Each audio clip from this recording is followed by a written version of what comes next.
Underpainting. Let's talk about it. Mr. Siet? Mr. Siet? For those of us that are on the other side of 40, is underpainting for us? It's highly debatable, but it is just a technique. That's all it is. The final outcome or the final product should all be the same. But is there a difference? Is there truly a difference? Are you cutting out a step?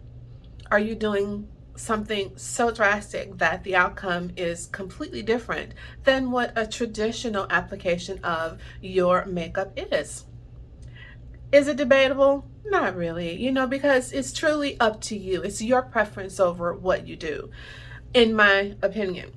Those of us, again, that are on the other side of 40, I myself just wanted to see, was there truly a big difference in doing your face the traditional way or underpainting first? So I have this side of my face done already.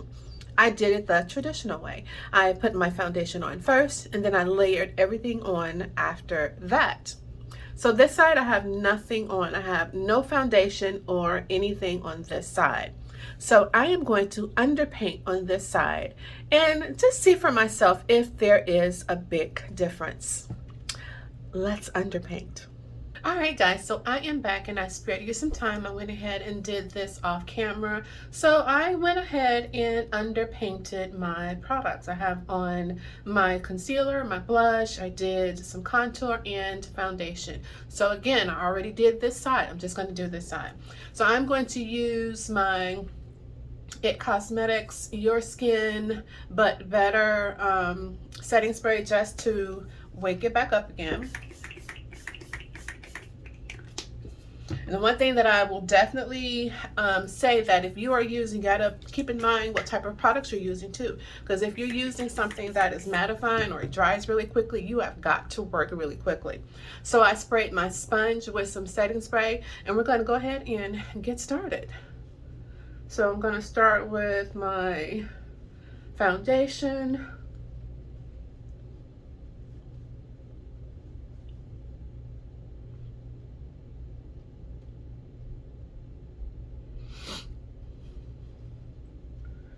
And which for me, typically I like using my brush. I mean, this is okay, but I love using a brush. All right, now we're going to move on to the concealer. And I'm looking down in my mirror, guys.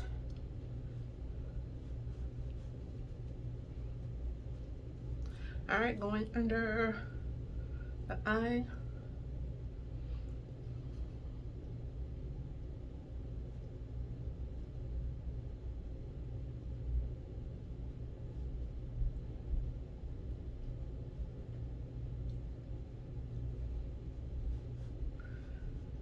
And I'm going to switch my sponge around and do my contour.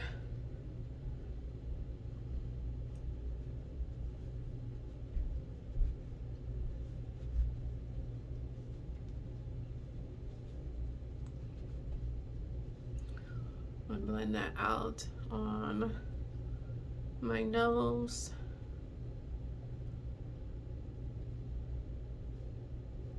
I'll tell you the the one thing that you have really got to be careful with when you have blonde hair or light hair is just you cannot get rid of that makeup ring. You cannot avoid it. All right, now I'm going to move on to blush. One thing that I did not put on was highlight. And in my opinion with this, you kind of almost blend your blush away when you're doing this. I mean, you really have to kind of pile it on a little bit. Or just go over it with some powder, which to me kind of defeats the purpose. You know, you can just do it after. But I think I am all blended out.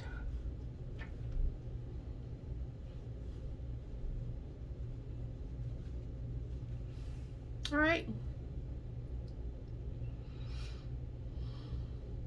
I don't know if I see much of a difference, but All right, I will be right back with the finished look. I'm going to go ahead and use my powder to set and finish, and I'll be right back.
Guys, I am back with this final look.